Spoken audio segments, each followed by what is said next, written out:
Untungnya, Kilo bereaksi dengan cepat, dan pada saat tubuhnya hendak menyentuh tanah, dia menopang tanah dengan kedua tangan, memantul ke belakang, dan berdiri kokoh di tanah. Apa ini? Saat dia berdiri teguh, tekanan pada Kilo langsung berkurang, dan Kilo memandang orang-orang percaya dengan curiga. Orang-orang percaya dengan cepat menjelaskan. Hampir lupa, itu dilarang di kota reruntuhan, kamu harus berhati-hati. Lingkaran sihir ini dirancang oleh penguasa cahaya, dan kebanyakan orang tidak bisa menahannya sama sekali. Tapi jangan khawatir, ketika masih ada 5 telapak tangan dari tanah, akan ada kekuatan tandingan untuk memastikan tidak ada yang jatuh ke dalam daging. Kilo tidak keberatan dengan hal seperti itu. Lagi pula, metode pelarangan udara akan disiapkan di sebagian besar kota terapung. Lagi pula, jika seseorang terbang di atas kepalanya sesuka hati, tidak semua orang bisa menahan tekanan psikologis ini. Jika orang-orang ini dibiarkan terbang di langit sesuka hati, siapa yang dapat menjamin bahwa tidak ada orang asing yang masuk, dan mereka akan dibombardir? Dan setelah Lord of Light memberikan aturan hukuman, dia juga menyelamatkan muka bagi orang-orang ini. Biarkan mereka jatuh ke tanah, dan tidak menimbulkan ancaman bagi hidup dan mati mereka. Bahkan bisa dikatakan sangat lembut. Untuk orang-orang di alam abadi, pada ketinggian seperti itu, mereka tidak akan bisa jatuh sampai mati sama sekali. Meskipun mereka akan terluka, mereka akan sedikit malu. Bagi mereka, dampak dari masalah ini semua tergantung pada derajat cedera. Dan sarana kecil yang ditinggalkan oleh Qin Yichen ini membuat mereka tidak mungkin merasa malu. Oleh karena itu, niat baik para utusan yang hadir untuk Qin Yichen secara tak terduga meningkat. Terima kasih. Jika Anda tidak mengatakan ini, kami belum tahu ini. Kilo sangat berterima kasih ketika Kilo dan yang lainnya memasuki kota yang hancur. Han Sanjian, yang telah datang ke kota yang hancur sejak lama, meletakkan gelas anggur di tangannya dan berkata kepada rekannya.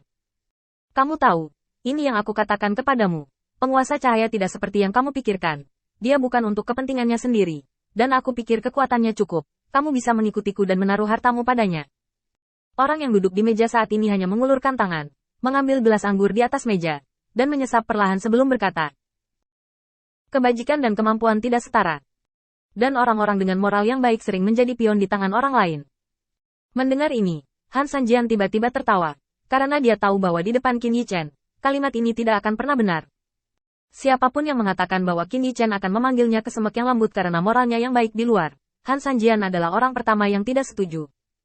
Lord of Light benar-benar lemah dan menghargai kebajikan, dan dia tidak akan memiliki pencapaian tinggi di masa depan. Itu akan terlalu kecil untuk Lord of Light.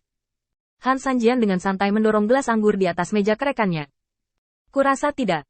Ketika Lord of Light kejam, baik kamu maupun aku tidak melihatnya. Biarkan saya memberitahu Anda beberapa hal. Pertama, Lord of Light itu sendiri tidak lemah. Selama kompetisi, Lord Light sendiri memimpin lebih dari 10 orang percaya, dan dia berani bersaing dengan Mahkamah Agung Tuhan.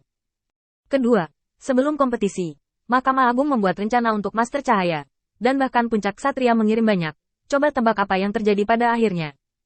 Leluhur pedang hilang, hidup dan mati Kaisar Pedang Changzu tidak diketahui.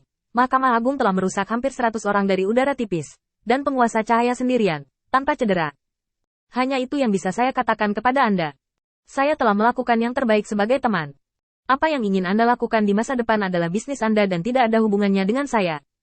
Mengatakan itu, Han Sanjian langsung berdiri dan berjalan keluar.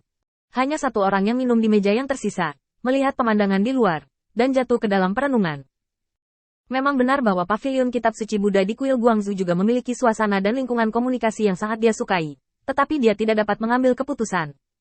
Pertunjukan kuil Dewa Cahaya sudah cukup untuk dilihat, tetapi itu tidak cukup. Lagi pula, untuk kuil penguasa cahaya, ini semua adalah bagian yang bisa dipalsukan. Tidak ada yang bisa membersihkan fakta bahwa kuil penguasa cahaya ingin mendapatkan alam abadi. Inilah alasan mengapa dia benar-benar tidak ingin membuat pilihan. Kuil Lord Cahaya sekarang berkinerja cukup, melebihi kuil rata-rata, tetapi itu tidak cukup, dan itu masih jauh dari selera besar yang mereka tunjukkan.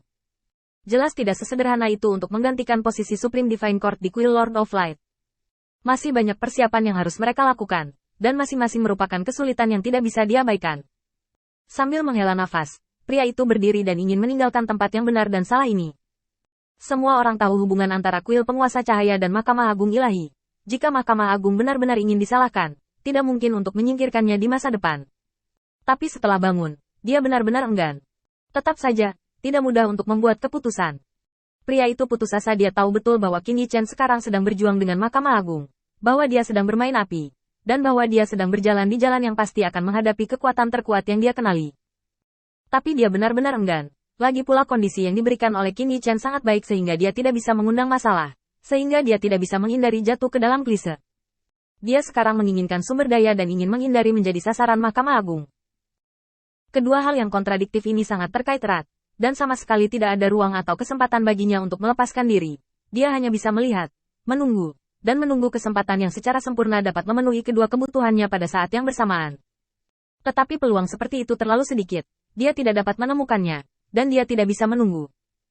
Sekarang dia harus membuat pilihan, baik mengikuti Mahkamah Agung yang dia akui, atau bergabung ketika kuil penguasa cahaya lemah.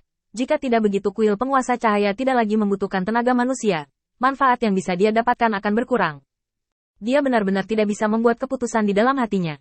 Ketika dia datang ke jendela, pria itu melihat ke bawah dan melihat kelompok demi kelompok utusan ilahi memasuki kota reruntuhan. Setelah ragu-ragu sejenak, dia bangun. Anda dapat melihat sekilas mana yang lebih baik dan mana yang lebih buruk antara kuil penguasa cahaya dan Mahkamah Agung Tuhan. Melihat utusan di bawah, pria itu membuat keputusan, meninggalkan restoran, dan langsung menuju kuil Dewa Cahaya di kota Pasar Dewa Cahaya.